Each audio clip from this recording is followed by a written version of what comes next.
Hello students, कैसे आप सब। अभी हमने पढ़ा था लेक्चर 8 के अंदर किसके बारे में पढ़ा था, कंटिन्यूस चार्ज डिस्ट्रीब्यूशन के बारे में पढ़ा था। अब हम पढ़ेंगे फोर्स के रिगार्डिंग, ठीक है। Force due to continuous distribution of charge के अब हम देखेंगे जो कंटिन्यूस डिस्ट्रीब्यूशन ऑफ चार्ज था। पहले तो हमने क्या माना था, एक पॉइंट के ऊपर चार्ज माना था। अब क्या कंटिन्यूस, कंटिन्यूस का क्या मतलब है कि ये बहुत बड़ी लेंथ है। लीनियर चार्ज डेंसिटी ध्यान है, अभी हमने पढ़ा है क्या, लीनियर चार्ज डेंसिटी जो हमने कौन सा पढ़ा था, पूरी लाइन के ऊपर चार्ज है। अब इस पूरी लाइन के ऊपर चार्ज के कारण इस पॉइंट टेस्ट चार्ज के ऊपर कितना फोर्स लगेगा, इस टेस्ट चार्ज के ऊपर कितना फोर्स लगेगा। ध्यान रखना बेटा, चार्ज दो टाइप के होते हैं, एक तो टेस्ट जिसके ऊपर टेस्टिंग होने लग रही है, और दूसरा कौन सा चार्ज होता है, सोर्स, ठीक है ना, सोर्स चार्ज, ठीक है। जो सोर्स है जिसके कारण फील्ड बनने लग रही है, और दूसरा कौन सा, टेस्ट चार्ज। ये क्या है, सोर्स चार्ज, और दूसरा टेस्ट चार्ज जिसके ऊपर टेस्टिंग होने लग रही है। हम इसके ऊपर तो फोर्स देख रहे हैं, किसके कारण देख रहे हैं, इसके कारण देख रहे हैं। अब यहाँ हमारा फोर्स का डिस्ट्रीब्यूशन है कैसा, कंटिन्यूअस, कैसा है, कंटिन्यूअस। और आपको दिखने लग रहा है यहाँ मैंने कैसी रख कर रखी है, लाइन। यहाँ क्या हो सकता था, कंटिन्यूअस तो होता पर सरफेस एरिया भी हो सकता था, या क्या हो सकता था, वॉल्यूम भी हो सकता था। हमने 3 पढ़े थे ना, volumetric charge density, linear, continuous, ठीक है। अब सुनो ध्यान से, हम सबसे पहले किसके बारे में बात करेंगे, लीनियर चार्ज डेंसिटी की बात करेंगे। लीनियर जो फोर्स है ना हमारा, कंटिन्यूअस कैसे डिस्ट्रीब्यूटेड है, लीनियरली। तो हमें पता है लीनियर चार्ज डेंसिटी का कंसेप्ट आएगा। हमें इस पूरी लाइन के ऊपर जिसके ऊपर चार्ज है, इसके कारण फोर्स निकालना है किसके ऊपर, इस टेस्ट चार्ज के ऊपर। तो फोर्स का फॉर्मूला सबको पता है, कूलम्स लॉ से K Q1 Q2 बाई में R स्क्वायर। Q1 क्या था, जिसके ऊपर टेस्टिंग हो रही है, Q2 जिसके कारण फोर्स लगने लग रहा है, चार्ज, बाई में R मतलब उनका सेपरेशन, ठीक है। और दूसरा केस आपने क्या पढ़ा था, लैम्बडा। ये इसका मैं वैसे ही बताऊं, तो जनरल टॉपिक मैंने साइड में लिख रखे हैं, ये चीज समझ आती है। इसके ऊपर हम फोर्स देखेंगे कितना लगा, और इसने लगाया, क्लियर है, इस चार्ज ने फोर्स लगाया इस चार्ज के ऊपर। लैम्बडा का फॉर्मूला डेल्टा क्यू बाई में डेल्टा एल। डेल्टा क्यू किसके बराबर था, लैम्बडा डेल्टा एल के बराबर। अगर स्मॉल चार्ज निकालना था तो किसके बराबर था, लीनियर चार्ज डेंसिटी इनटू में जितनी लेंथ की बात है। तो अभी हमने ये टॉपिक पढ़े हैं लास्ट वीडियो के अंदर, ठीक है। अब देखो हमने फोर्स निकाला इसके ऊपर, फोर्स निकालोगे इस टेस्ट चार्ज के ऊपर तो क्या बन जाएगा, 1/4 pi epsilon naught Q1 Q2 by में R square, Q1 Q2 by R square, 1/4 pi epsilon naught. Q1 test charge जिसके ऊपर टेस्टिंग होने लग रही है, तो वो है कौन, Q नॉट है। कौन है वो, Q नॉट है, क्लियर है, कौन है, Q not. Q not by में 4 पाई एप्सिलॉन नॉट, ठीक है। 1/4 pi epsilon naught Q1 Q2 by में R का स्क्वायर, बाई में R का स्क्वायर। अब बेटा ध्यान से सुनना, आपको किस चीज के ऊपर फोकस करना है, Q1 टेस्ट चार्ज दे रहा, Q2 के लिए आपने क्या यूज किया, सोर्स के लिए, सोर्स चार्ज के लिए किस चीज का यूज किया, आप क्या बोले, हमने छोटी सी लेंथ के ऊपर निकाल लिया फोर्स। हमने क्या निकाला, छोटी सी लेंथ के ऊपर, सपोज करना खाली ये 10 मीटर है, 10 मीटर में हमने कितने पार्ट कर दिए, 1 मीटर के 10 पार्ट कर दिए, 1 मीटर के 10 पार्ट कर दिए, क्लियर है। तो 1 मीटर के ऊपर कितना चार्ज है, तो आप क्या बोले, अगर आपने लैम्बडा बता दिया, लैम्बडा की वैल्यू बता दी, और ये स्मॉल लेंथ कितनी ली है हमने, स्मॉल लेंथ ली 1 मीटर, और लैम्बडा कितना 5, तो इस छोटी सी लेंथ के ऊपर चार्ज भी कैसा आएगा, स्मॉल आएगा। स्मॉल चार्ज कितना आ गया, ध्यान से सुनो, डेल्टा एल कितना लिया, 1 मीटर, लैम्बडा की वैल्यू कितनी है, 5 कूलम, 5 इंटू 1 कितना जाएगा, 5 कूलम। तो स्मॉल चार्ज कितना है, 5 कूलम, छोटी सी लेंथ के ऊपर। और मैं बोला ऐसी कितनी लेंथ है, यहाँ पे 10 है, कितनी लेंथ है, 10 लेंथ है। तो आप टोटल चार्ज बताओ, आप बोले हमें इस एक लेंथ के ऊपर चार्ज पता लग गया, कितना है, स्मॉल चार्ज है, स्मॉल लेंथ है, और वो कितना है, 5 कूलम है, कितना है, 5 कूलम। छोटी सी लेंथ के ऊपर कितना चार्ज, 5 कूलम। ऐसी कितनी छोटी लेंथ है, यहाँ पे 10 है, 10 लेंथ है, तो टोटल चार्ज कितना जाएगा, 1 का 5 तो 10 का कितना जाएगा, 5 इंटू 10, टोटल पूरी लेंथ के ऊपर कितना जाएगा, 50 कूलम आ जाएगा। ध्यान से सुनना, मैं क्या कहना चाह रहा हूं, हमने क्या किया, लैम्बडा डेल्टा एल इसके लिए निकाला, दूसरी लेंथ के लिए लैम्बडा डेल्टा एल, तीसरी के लिए, चौथी के लिए, 4th 5th 6th 7th 8th 9th सबके लिए क्या निकाला, लैम्बडा डेल्टा एल, और सबका क्या कर दिया, समीशन। समीशन का क्या मतलब होता है, sum for the all delta L. जितने भी डेल्टा एल बड़े हैं ना यहाँ पे, जैसे 10 डेल्टा एल बड़े हैं, हमने तो एक को ही कंसीडर कर रखा है, पर बड़े कितने हैं, 10 हैं। एक डेल्टा एल के ऊपर चार्ज निकाला, जो 10 थे ना, एक डेल्टा एल का 5 कूलम, दूसरे का 5, तीसरे का 5, चौथे का 5, करते करते सारे 10 का ऊपर कितना चार्ज है, 5 को 10 बार ऐड करोगे तो कितना आ जाएगा, 50 कूलम। तो Q नॉट जिसके ऊपर टेस्टिंग जो फील करने लग रहा है, Q2 सोर्स, सोर्स के ऊपर चार्ज निकालना समझ आता है बेटा? कैसे निकालना? हमने सम करके छोटी छोटी लेंथ के ऊपर चार्ज निकाला, ये डेल्टा एल के ऊपर चार्ज लैम्बडा डेल्टा एल था वो निकाला और सब सारी लेंथ को क्या कर दिया, जोड़ दिया through out the complete delta L. Clear है? बाई में आर डैश का स्क्वायर, आर डैश आपको समझ आता है, आर डैश डिस्प्लेसमेंट वेक्टर जो हमने पढ़ा था। ये जो हमने सोर्स कंसीडर किया है कंटिन्यूअस सोर्स, इसका position vector are I vector, जो दूसरा जो पॉइंट है इसका आर नोट, तो आपको पता है ना इनका डिस्प्लेसमेंट वाला कौन सा था, आर डैश, आर डैश किसके बराबर आ गया, वही ट्राइंगल लगा था इसके ऊपर भी same vector, this plus this is equal to this, वही ट्राइंगल लगा दिया हमने। ट्राइंगल लगाने से आर डैश किसके बराबर आ गया, जो हमारा ये आर डैश वेक्टर है किसके बराबर आ गया, आर नोट माइनस में आर आई वेक्टर के। अब देखो हमने क्या किया, क्या ये सारी की सारी क्या है, डेल्टा एल थी। अच्छा, magnitude as well as direction, force इस पॉइंट के ऊपर कैसे निकाला, 1/4πε0 Q1 जो फील करने लग रहा है, Q2 जिसके कारण लगा है, ठीक है। और ये हमने क्या किया, टोटल चार्ज निकाला, ये पूरा का पूरा टोटल चार्ज, आर स्क्वायर को हटा दो, ये टोटल चार्ज निकाला, सबका समीशन कर दिया। बाई में आर स्क्वायर, बाई में आर स्क्वायर मतलब आर डैश का स्क्वायर, ये आ गया हमारा मैग्नीट्यूड, डायरेक्शन के लिए क्या आ गया, R dash cap, R dash ही तो होगा ये, ठीक है, यूनिट वेक्टर जो किसको बताता है, पोजीशन को बताता है, तो हमारे पास क्या आ गया, ये आर डैश कैप आ गया। क्लियर है? तो ये हमारा टॉपिक बेटा किसका आ गया, फोर्स का आ गया। इसके ऊपर कंटिन्यूअस चार्ज डिस्ट्रीब्यूशन होगा तो फोर्स कैसे निकलेगा।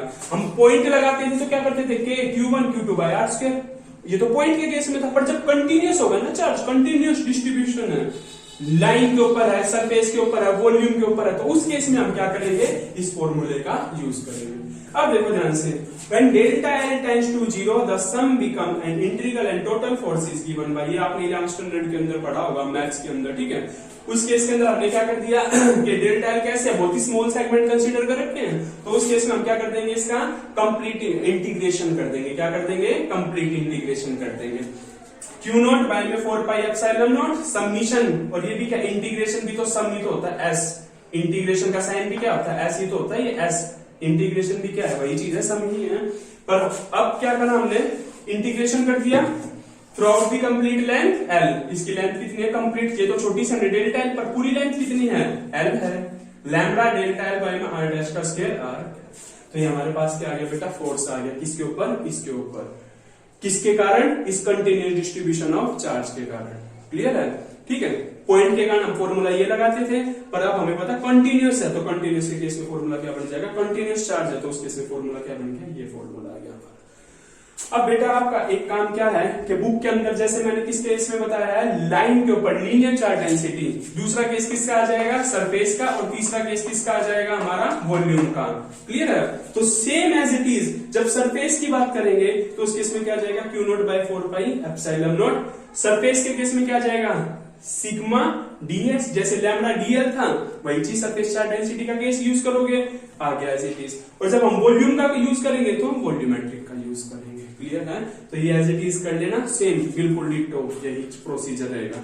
सरफेस के केस में सरफेस बना देना, छोटा सा सरफेस कंसीडर करना, वॉल्यूम के केस में बड़ा वॉल्यूम बना के छोटा सा वॉल्यूम, जैसे पूरी लेंथ हमने एल बना के, पर यूज कौन सी case, small length delta L. Clear है? ऐसे ही हमारे पास क्या जाएगा, फोर्स निकल आएगा, किसके कारण, कंटिन्यूअस चार्ज डिस्ट्रीब्यूशन, लीनियर के कारण, सरफेस एरिया के कारण, और ये किसके कारण आ गया, वॉल्यूम के कारण आ गया। तो बेटा ये हमारा फर्स्ट यूनिट का पार्ट हो गया कंप्लीट। ये हमारा क्या था, लास्ट टॉपिक था फर्स्ट यूनिट के फर्स्ट पार्ट का लास्ट टॉपिक था। अब आप इतने कैपेबल हो चुके, इसके स्क्रीनशॉट या इसको पॉज करके आप इसको लिख लेना अच्छे से। अब आप इतने कैपेबल हो चुके कि बेटा इसके सारे कूलम्स लॉ का जो न्यूमेरिकल वगैरह है, और मैंने आपको पहले बताया था एनसीईआरटी के ऊपर सबसे ज्यादा फोकस रखना है आपको। ठीक है, टाइम कितना, ठीक है। तो अभी मैं क्या करता हूँ कि जो बच्चों की प्रॉब्लम थी वो 2-3 प्रॉब्लम और बता रहा हूँ मैं आपको। क्लियर है? तो उस केस के अंदर वैसे तो मैक्सिमम मैं आपको व्हाट्सएप के ऊपर बता देता हूँ, पर 2-3 बच्चों की सेम प्रॉब्लम थी तो मैं यहाँ बोर्ड के ऊपर करवा रहा हूँ आपको। क्लियर है? ध्यान से देखना, मैं इसको रब कर रहा हूँ। तो हमारे फर्स्ट यूनिट का फर्स्ट पार्ट कंप्लीट हो चुका। अब मैं बता रहा हूँ आपको कि करना क्या बेटा, आपको मैं इसका होमवर्क दूंगा, आपको वो अच्छे से करना, और जो प्रॉब्लम होगी वो मेरे पास भेजोगे। क्लियर है? मैं रब कर रहा हूँ। अभी ये आपको पता है वीडियो बनाने में थोड़ी डिस्टर्बेंस हो चुकी है, जिसके कारण हमारे जो सैटरडे के डाउट सेशन थे उनमें कोई थोड़ी सी अभी थोड़ा सा शेड्यूल सारा का सारा बिगड़ चुका। तो जैसे बेटा हमारा पार्ट कंप्लीट हो गया उसके हिसाब से हम क्या कर लेंगे, अपना डाउट सेशन चला देंगे। ठीक है, अब सबसे पहले चेतन ने मेरे से पूछा था, डिवाइन क्लास वाला चेतन के, इंडक्शन का कंसेप्ट में प्रॉब्लम थी चेतन को। तो उस केस में आपको ध्यान रखना है, ध्यान से सुनना। उसने क्या पूछा था कि इंडक्शन के अंदर कैसे हमारे पोल बनते हैं और कैसे फिर हम किसी बॉडी के ऊपर चार्ज लेके आते हैं। तो ध्यान से देखना बेटा, ठीक है, ध्यान से क्या देखोगे, नीचे राशन वाली लड़ाई हो रही है, कितने हैं, 2 4 5। तो अब आपको करना क्या है, जब मैं बताऊंगा इसके ऊपर फोकस कर लेना बेटा। इंडक्शन के अंदर कौन सा फिनोमिना, कैसे हम देखेंगे कि बॉडी को, जो बॉडी कैसी थी, न्यूट्रल थी, वो कैसी बॉडी बन गई, चार्ज बॉडी। क्लियर है? अब देखना ध्यान से, हमारे पास स्टार्टिंग में बॉडी कैसी थी, न्यूट्रल थी। न्यूट्रल का क्या मतलब है, जितना पॉजिटिव उतना नेगेटिव। ये सारे नेगेटिव और मैंने इसके ऊपर क्या करा है, पॉजिटिव। ये बात समझ रहे हो बेटा, थोड़ा सा डिस्प्लेस होने लग रहा है। हर एक पॉजिटिव के साथ क्या लगा दोगे, हर एक नेगेटिव। हर एक पॉजिटिव के साथ क्या लगा दोगे, हर एक नेगेटिव। तो ये बात समझ आ रही है क्या, positive negative, positive negative, positive negative, positive negative, positive negative. कहने का मतलब कैसा है, कैसा है, न्यूट्रल है। स्पेसिमेन जो हमने कंसीडर कर रखा है कैसा है, न्यूट्रल है। कैसा है, न्यूट्रल है। पॉजिटिव के साथ क्या है, नेगेटिव है। पॉजिटिव के साथ क्या है, नेगेटिव। अब ध्यान से देखना बेटा एक चीज को, क्या देखोगे ध्यान से, कि जब मैं इसके पास एक रोड लेके आया, आपको पता है ना रोड के ऊपर हम क्या कर सकते हैं, पॉजिटिव या नेगेटिव कोई भी रोड ला सकते हैं। क्लियर है? जैसे ही मैं पॉजिटिव लेके आऊंगा, इस स्पेसिमेन के पास हम क्या लेके आए, पॉजिटिव रोड लेके आए, तो आप क्या बताओगे, पॉजिटिव किसको अपनी तरफ अट्रैक्ट करेगा, नेगेटिव को, और पॉजिटिव को पॉजिटिव क्या कर देगा, रिपेल कर देगा। तो इस पॉजिटिव रोड ने क्या किया, अपने पास किसको अट्रैक्ट कर लिया, अपने पास किसको अट्रैक्ट कर लिया, नेगेटिव को।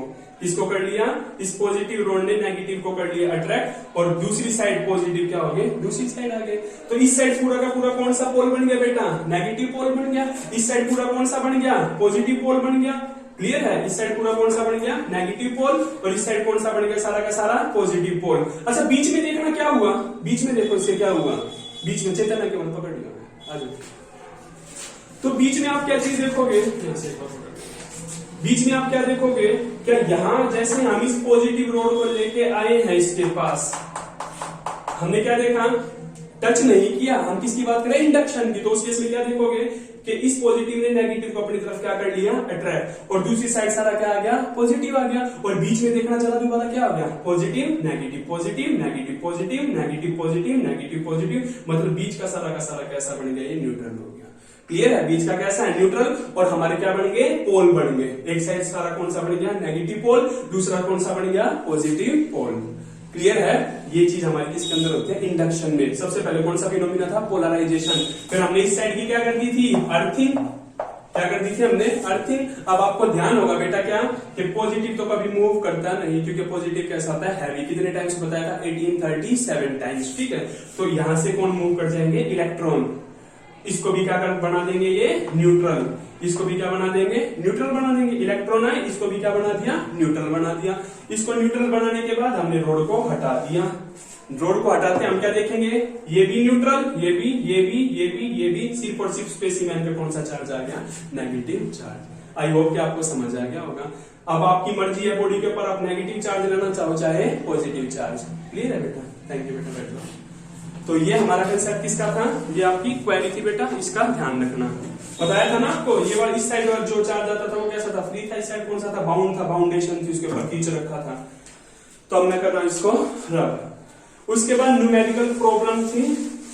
कई बच्चों ने तो मेरे से फोन करके पूछ लिया था। अब एक दो बच्चे की जो कॉमन प्रॉब्लम थी वो मैं आपको बता रहा हूं। जैसे एक गुड़िया थी रिंग की, उसकी प्रॉब्लम थी अनसोल्ड के अंदर क्वेश्चन नंबर 4, ठीक है, 4th एंड 5th। ये दो क्वेश्चन पूछ रखे हैं गुड़िया ने, 4th एंड 5th। पहले क्वेश्चन के अंदर ही पूछ रखा, how many mega coulomb of positive and negative charge in 1 मोल के ऊपर of neutral molecule hydrogen gas, 1 मोल है किसका, हाइड्रोजन गैस का। Neutral molecule of hydrogen gas के ऊपर कितना पॉजिटिव एंड कितना नेगेटिव चार्ज है। एक चीज का ध्यान रखना बेटा, ये क्वेश्चन ना बहुत ही कॉमन सा क्वेश्चन है, और यहाँ ना मतलब मैक्सिमम टाइम मैंने देखा, जैसे आपका कप ऑफ टी का भी यही कंसेप्ट है, और किसी हम एलिमेंट की बात करते हैं, किसी भी चीज, कोई स्पेसिमेन ले लेगा, वो किसी पेनी की बात करेगा, किसी भी चीज की बात करेगा, एक ही इसका लॉ है, एक ही रूल है इसका, सॉरी इसका एक ही रूल है। क्लियर है? एक मोल के ऊपर आपको पता है नंबर ऑफ मोलिक्यूल होते कितने हैं, एक मोल के ऊपर नंबर ऑफ मोलिक्यूल बताओ, एक मोल के ऊपर नंबर ऑफ मोलिक्यूल, तो आप क्या बोले, एवोगैड्रो नंबर, एवोगैड्रो नंबर 6.023 10⁻23। ये तो सबको पता है। किसकी बात की गई है, हाइड्रोजन मोलिक्यूल की। 6.023 6 into, हाँ कोई बात नहीं, हो तो मतलब आगे पॉइंट के बाद आप लिख लेना 6.023 इंटू 10⁻23। ठीक है, मैं इसको फ्रैक्शन में नहीं लेके ज्यादा सिंपल बता रहा हूँ, लिख लेना इसको आगे। ठीक है, पॉइंटों के अंदर वैल्यू होती है। 1 मोल के ऊपर कितने नंबर ऑफ मोलिक्यूल हमारे, 6 इंटू 10⁻23। अब मेन तो हम क्वेश्चन के ऊपर फोकस करो बेटा, पूछा क्या गया है, पूछा आपसे ये है क्या, हमें चार्ज निकालना है, हमें क्या निकालना है, चार्ज निकालना है। और चार्ज की आपको पता है क्वांटाइजेशन, क्वांटिटी ऑफ चार्ज होती कितनी है, plus minus n e, quantization वाला फिनोमिना ध्यान होगा। ई हमें पता है क्या है, कांस्टेंट है 1.6 10⁻19। इसका मतलब अगर हमें नंबर ऑफ इलेक्ट्रॉन नेगेटिव या पॉजिटिव चार्ज अगर पता लग जाए, उनका क्वांटिटी नंबर पता लग जाए, कितने इलेक्ट्रॉन है कितने प्रोटॉन, तो हम क्या निकाल सकते हैं, टोटल चार्ज निकाल सकते हैं। ठीक है, हाइड्रोजन की बात की उसने, हाइड्रोजन मोलिक्यूल की, हाइड्रोजन मोलिक्यूल की, ये हाइड्रोजन का एटम, ये हाइड्रोजन का एटम, एटम एटम कंबाइन होके क्या बन गए, मोलिक्यूल, एटम एटम ने कंबाइन होके क्या बना दिया, मोलिक्यूल बना दिया। एक हाइड्रोजन के ऊपर हम क्या बोलेंगे, एक इलेक्ट्रॉन, दो के ऊपर कितने, दो, एक के ऊपर एक के ऊपर एक, तो इसका मतलब टोटल नंबर ऑफ इलेक्ट्रॉन की बात करो, नंबर ऑफ प्रोटॉन की बात करो, तो कितने बोलोगे आप, 2 बोलोगे, कितने बोलोगे, 2 बोलोगे। क्लियर है? तो हमने क्या, हमें निकालना क्या, हमें तो टोटल चार्ज निकालना है। तो आप क्या बोले कि जो हमारे पास नंबर ऑफ इलेक्ट्रॉन की बात करूं मैं, एक मोलिक्यूल के ऊपर, एक मोलिक्यूल के ऊपर 1 molecule of hydrogen, 1 molecule of hydrogen contain number of electrons is equal to 2। 1 molecule of hydrogen contain number of electron कितने होंगे, नंबर ऑफ इलेक्ट्रॉन बोलो चाहे प्रोटॉन बोलो, हमें पता नहीं चल, एक मोलिक्यूल, मोलिक्यूल के अंदर कितने एटम होते हैं, 2। ठीक है, हाइड्रोजन के मोलिक्यूल में कितने हैं, 2 हैं, तो उस केस में हम क्या बोलेंगे, क्या एक इसका एक इसका, तो नंबर ऑफ इलेक्ट्रॉन या प्रोटॉन बोलो, दोनों का नंबर सेम होते हैं इलेक्ट्रॉन प्रोटॉन के, तो वो कितने आगे, 2 आगे। क्लियर है? अब हमारे पास एक मोलिक्यूल के ऊपर कितने इलेक्ट्रॉन है, 2 हैं, और मोलिक्यूल है कितने, ये रहे, मोलिक्यूल है कितने, ये है, तो टोटल नंबर ऑफ इलेक्ट्रॉन बताओ। फॉर एग्जांपल ध्यान से सुनना, मैं आपको कह रहा हूं कि एक मोलिक्यूल के ऊपर ना कितने इलेक्ट्रॉन है, आप बोले 2, पता लग गया, एक मोलिक्यूल पे कितने इलेक्ट्रॉन, 2। अब मैं कह रहा हूं कि 10 मोलिक्यूल पे बताओ कितने इलेक्ट्रॉन है, बताना, तो आप क्या बोलोगे, 20। मैंने क्या बोला, ध्यान से सुनना, एक मोलिक्यूल पे कितने इलेक्ट्रॉन है, 2 हैं, तो बताओ 10 मोलिक्यूल पे कितने, तो आप बोले 20। मैं बोला 20 मोलिक्यूल पे, आप बोले 40। क्लियर है? तो अब आपको पता है ना एक मोलिक्यूल पे कितने इलेक्ट्रॉन है हाइड्रोजन के, तो आप बोले 2 हैं, कितने हैं, 2। अब आपको पता है कि मोलिक्यूल कितने हैं हमारे पास, तो आप बोले मोलिक्यूल कितने हैं, 6 इंटू 10⁻23। मोलिक्यूल है कितने हमारे पास, जो मोलिक्यूल है वो कितने हैं, 6 इंटू 10⁻23। तो टोटल नंबर ऑफ इलेक्ट्रॉन कितने आ गए, total number of electrons, total number of electron कितने आ गए, एक के ऊपर कितने थे, 2 थे, टोटल नंबर ऑफ मॉलिक्यूल इतने हैं, तो टोटल नंबर ऑफ इलेक्ट्रॉन कितने आ गए, 2 इंटू 6 इंटू 10⁻23। क्लियर है बेटा? हमारे पास क्या आ गया, टोटल नंबर ऑफ इलेक्ट्रॉन आ गए, इलेक्ट्रॉन या प्रोटॉन बोलो। उसके बाद आपको पता है Q is equal to plus minus n e. Clear है? Q is equal to plus minus n e, तो हमारे पास क्या आ गया, एन की value 2 into plus minus Q is equal to plus minus n की वैल्यू लिखो सबसे पहले, टोटल नंबर ऑफ इलेक्ट्रॉन है कितने, total number of electron 2 into 6 into 10⁻23। अभी तो हमने किसकी वैल्यू लिखी है, एन इनटू में ई कितना 1.6 10⁻⁻19 कूलम। तो ये हमारे पास क्या आ जाएगा टोटल चार्ज। क्लियर है? ये हमारे पास क्या दे रखे थे, ये हाइड्रोजन के मॉलिक्यूल हैं, ठीक है। पर उसका क्वेश्चन क्या है, ध्यान से सुनना। उसने बोला कि एक मोल के ऊपर ये बताना कितना टोटल चार्ज है। क्लियर है बात? ठीक है। क्वेश्चन क्या है कि हमें टोटल चार्ज बताना है। अब हमें पता है कि एक मोल के अंदर नंबर ऑफ मॉलिक्यूल होते हैं कितने 10⁻20 6 इंटू 10⁻23 एवोगैड्रो नंबर। उसके बाद एक मॉलिक्यूल होता है जो हाइड्रोजन का, उसके पास कितने प्रोटॉन इलेक्ट्रॉन होते हैं, एक एटम मिलकर क्या बन गया, मॉलिक्यूल बन गया। एक के पास एक इलेक्ट्रॉन, एक के पास एक इलेक्ट्रॉन, तो एक मॉलिक्यूल के पास कितने बन गए, 2 इलेक्ट्रॉन बन गए। क्लियर है बात? ठीक है। अब हमें पता है कि मॉलिक्यूल है कितने टोटल, इतने हैं, ठीक है। अब हमने क्या करते हैं, टोटल नंबर ऑफ इलेक्ट्रॉन निकाले। टोटल नंबर ऑफ इलेक्ट्रॉन कैसे निकाले, टोटल नंबर ऑफ मॉलिक्यूल और एक के पास 2 इलेक्ट्रॉन है, तो टोटल नंबर ऑफ क्या आ गया हमारे पास, टोटल नंबर ऑफ इलेक्ट्रॉन आ गए। टोटल नंबर ऑफ इलेक्ट्रॉन का मतलब हमारे पास किसकी वैल्यू आ गई, n की वैल्यू आ गई। इलेक्ट्रॉन बोलो चाहे प्रोटॉन, दोनों का नंबर कैसा होता है, सेम होता है ना, ठीक है। तो उसके बाद क्या आ गया टोटल चार्ज। चार्ज का formula plus minus n into e की वैल्यू 1.6 10⁻⁻19। तो ये हमारे पास क्या आ जाएगा बेटा, टोटल चार्ज आ जाएगा। क्लियर है? तो ये हमारा क्या था, आपकी जो प्रॉब्लम थी। कितना टाइम हो जाएगा, 21। ठीक है। अब देखो बेटा, जैसे ये कर रहा है ना, जो सेकंड प्रॉब्लम है वो भी सेम ही पूछ रखी है। जो हमारी कौन सी प्रॉब्लम है, फिफ्थ प्रॉब्लम है। फिफ्थ के अंदर भी क्या है, कैलकुलेट दी टोटल पॉजिटिव और नेगेटिव चार्ज। हमें क्या बताना है, टोटल पॉजिटिव और negative charge on a 3.11 gram copper penny.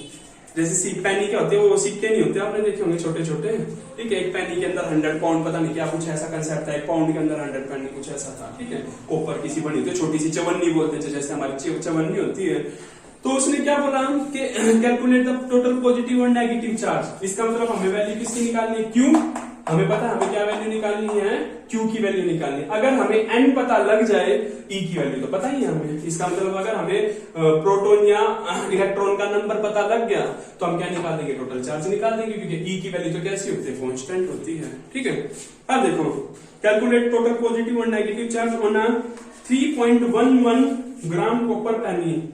3.11 gram copper penny. अब आपको पता है 3.11 ग्राम के अंदर मॉलिक्यूल कितने होंगे, कितने मॉलिक्यूल्स होंगे, तो वही एवोगैड्रो नंबर 6.023 कर लेना आगे, बस मैं लिख रहा हूं, इंटू 10⁻23। क्लियर है? इतने में मॉलिक्यूल कितने हैं, ये रहे। आगे पूछा गया है, बस हमें यही क्वेश्चन दे रखा है, कॉपर का एटॉमिक चार्ज कितना दे रखा है, 29। कॉपर का एटॉमिक चार्ज, जो चार्ज दे रखा है वो कितना दे रखा है, 29, और जो मास दे रखा है वो कितना दे रखा है, 63.5 दे रखा है। क्लियर है बेटा? तो अब आपको ध्यान किस चीज का रखना है, सॉरी, मास कितना दे रखा है, मास, टोटल मास कितना दे रखा है, 63.5 कॉपर का, 63.5 ग्राम के ऊपर मॉलिक्यूल, ठीक है। 63.5 ग्राम जो हमारा मास दे रखा है, इसके पास जो मॉलिक्यूल है वो कितने हैं, 6 × 10⁻23 है। तो 1 ग्राम के पास बताओ कितने मॉलिक्यूल होंगे, 63.5 के ग्राम के पास कितने मॉलिक्यूल है, एवोगैड्रो नंबर। तो 1 ग्राम के पास कितने मॉलिक्यूल होंगे, तो आप क्या बोलोगे, 6 × 10⁻23 डिवाइडेड बाय में 63.5। ये 1 ग्राम के पास आ गया नंबर ऑफ मॉलिक्यूल। ये किसके पास आ गए, 1 ग्राम के पास आ गए नंबर ऑफ मॉलिक्यूल। अब जो वो पेनी है वो कितने ग्राम की थी हमारी, वो थी 3.11, ठीक है। जो पेनी दे रखी है छोटी सी, ठीक है, वो कितने ग्राम की है, 3.11। तो 3.11 ग्राम पे बताओ मेरे को, 3.11 ग्राम के ऊपर बताओ कितने मॉलिक्यूल हो जाएंगे। तो आप क्या बोले, 1 ग्राम का हमें पता है इतने मॉलिक्यूल हैं, तो 6.11 के ऊपर कितने आ जाएंगे, 6 × 10⁻23 63.5 इंटू में 3.11। क्लियर है बात? हमारे पास क्या आ गए, ये आगे मॉलिक्यूल आ गए, हमारे पास क्या आ गए, इतने मॉलिक्यूल्स आ गए। क्या इतने मास के ऊपर कितने मॉलिक्यूल होंगे, इतने मॉलिक्यूल होंगे, ठीक है। अब हमें वैल्यू बेटा निकालनी किसकी है, हमें तो क्या निकालना है, total positive and negative charge की वैल्यू निकालनी है, ठीक है। एक चीज का ध्यान से सुनना, चार्ज है कितना, 29, कितना चार्ज है 29 है। कॉपर की बात करें तो चार्ज नंबर कितना दे रखा उसने 29। इतने ग्राम के ऊपर हमने क्या निकाल लिए, मॉलिक्यूल निकाल लिए। क्लियर है बात, ठीक है। चार्ज की वैल्यू कितनी दे रखी है 29। तो उस केस के अंदर हम क्या करेंगे, इसको 29 से 6 इंटू 10⁻23 बाय में 63.5 इंटू 3.11। ये तो किसका आ गया, 1 ग्राम के ऊपर नंबर ऑफ मॉलिक्यूल आ गए। ये तो किसके ऊपर आ गए, 1 ग्राम के ऊपर आ गए। क्लियर है बात, ठीक है। और चार्ज नंबर कितना दे रखा है इसका 29। कितना दे रखा है 29 दे रखा है। तो इसका मतलब ये हमारे पास क्या है, टोटल नंबर ऑफ इलेक्ट्रॉन और प्रोटॉन आ गए। चार्ज का मतलब होता है कि नंबर ऑफ इलेक्ट्रॉन प्रोटॉन होते हैं ना। क्लियर है। तो हमने क्या निकाला कि टोटल नंबर ऑफ चार्ज निकाल लिया। हमने क्या निकाल लिया, टोटल नंबर ऑफ चार्ज। ये छोटी सी पेनी के ऊपर कॉपर की बनी पड़ी थी। क्लियर है। अब हमारा कंसेप्ट क्या है कि हमने क्या निकाले, टोटल चार्ज मतलब टोटल नंबर ऑफ इलेक्ट्रॉन या प्रोटॉन। कहने का मतलब हमने किसकी वैल्यू निकाल ली, एन की। हमने किसकी वैल्यू निकाल ली, एन की वैल्यू निकाल ली। अब एन की वैल्यू आती है, हम क्या बोलेंगे, प्लस माइनस एन, ये पूरी की पूरी वैल्यू पुट कर देना, इंटू ई 1.6 10⁻19 मल्टीप्लाई कर देना। जो भी कैलकुलेशन हो क्या आ जाएगा, रिजल्ट आ जाएगा। क्या था क्वेश्चन बताना बेटा, ये हमारे पास एक पेनी दे रखी थी कॉपर की। क्लियर है बात, ठीक है। अब उसने क्या चीज बोली है, कॉपर का मास कितना होता है 63.5। चार्ज कितना है, चार्ज कितना है 29। क्लियर है। अब उसने क्या बोला है कि 63.5 ग्राम, 63.5 जो मास है उसके ऊपर मॉलिक्यूल होते हैं कितने, इतने होते हैं, हमें पता है एवोगैड्रो नंबर। तो 1 ग्राम के ऊपर हमने मॉलिक्यूल निकाल लिए 1 ग्राम के ऊपर। पर जो ये पेनी है इसका मास कितना दे रखा है 3.11 ग्राम दे रखा है। कितना मास दे रखा है, इतना मास दे रखा है। हमें पता है 1 ग्राम पे इतने मॉलिक्यूल होते हैं। तो इतने मास के ऊपर कितने मॉलिक्यूल आ गए, इतने मॉलिक्यूल आ गए। क्लियर है बात, इतने मॉलिक्यूल्स आ गए। अब हमें पता है कि जो हमें इलेक्ट्रॉन या प्रोटॉन की वैल्यू दे रखी है, इलेक्ट्रॉन या प्रोटॉन है कितने 29 है। तो उस केस में हमने क्या किया, इसको 29 से, ये हमारा किसके ऊपर था 3.11 ग्राम के ऊपर इतने क्या आ गया हमारे पास, मॉलिक्यूल्स आ गए। और हमारे पास चार्ज नंबर कितना है 29। तो टोटल चार्ज किसके बराबर आ गया, ये आ गया इंटू 29 कर दिया। अब क्यू की value plus minus n e plus minus n, हमारे पास क्या गया एन इंटू में ई, आपको पता ही है बेटा। ऐसे कितने भी क्वेश्चन हो तो ध्यान रखना, जितना टोटल मास दे रखा होगा ना उसको किसके बराबर रख दोगे, यहाँ पे एवोगैड्रो नंबर में। उसके बाद स्टैंडर्ड निकाल लिया 1 ग्राम के अकॉर्डिंग। उसके बाद जितना भी दे रखा उसके अकॉर्डिंग, फिर जितने भी नंबर ऑफ प्रोटॉन या इलेक्ट्रॉन दे रखे उसके साथ उसको क्या कर देना, मल्टीप्लाई। तो हमारे पास किसकी वैल्यू हो जाएगी, एन की। ये क्वेश्चन बहुत बार पूछा जाता है। इससे जो पिछला क्वेश्चन अभी हमने पढ़ा है वो भी इसी बेस के ऊपर है, ये भी इसी बेस के ऊपर है। ई की वैल्यू आपको पता है, तो मेन फोकस किसके ऊपर करना, एन की वैल्यू। क्लियर है, ठीक है। तो ये आपकी जो प्रॉब्लम थी बेटा। अब अगला कंसेप्ट किस चीज का आपको क्या ध्यान रखना है कि कल मैं दूंगा आपको होमवर्क, वो आपको करके आना है अच्छे से। क्लियर है। और उसके बाद हम क्या करेंगे, इसका सेकंड पार्ट स्टार्ट कर देंगे। आपकी क्वेरी होगी, 1-2 दिन में क्वेरी लूंगा, ठीक है। जो भी आपकी प्रॉब्लम आएगी, सारे कॉलम्स ला के सारे आपके क्वांटाइजेशन के सारे आपके वेक्टर फॉर्म के, ठीक है। जो भी प्रॉब्लम हो ना, आपकी कोई भी प्रॉब्लम हो वो पूछोगे आप मेरे से। क्लियर है। कूलम्स लॉ से लेके सारी एक्टिविटी आपकी है। एक्टिविटी बेटा कल भी मैंने एक अरेंजमेंट किया था, अदरवाइज एक्टिविटी तो मैं आपको 3-4 और करवाता, पर वो हमारे पास मटेरियल अवेलेबल नहीं हो पाया। लॉकडाउन है, आपको पता है, शॉप्स बंद रहती हैं। तो वो भी एक बैलून के लिए भी एक शॉप खुलवाई थी, कोई बात नहीं। तो मेरा कहने का मतलब ये आपसे कि अच्छे से बेटा इस फर्स्ट पार्ट को कर लेना, क्योंकि ये बेसिक है। आगे जाके जब आपका लैम्बडा यूज होगा, सिग्मा यूज होगा, कूलम्स लॉ यूज होगा, परमिटिविटी यूज होगा, तो आपको कोई डाउट नहीं होना चाहिए। डायरेक्टली कांस्टेंट यूज होगा, यूज होंगे ये अभी न्यूमेरिकल्स में भी, आगे भी, ठीक है। ओके बेटा, okay bye, good night. Sorry, good night.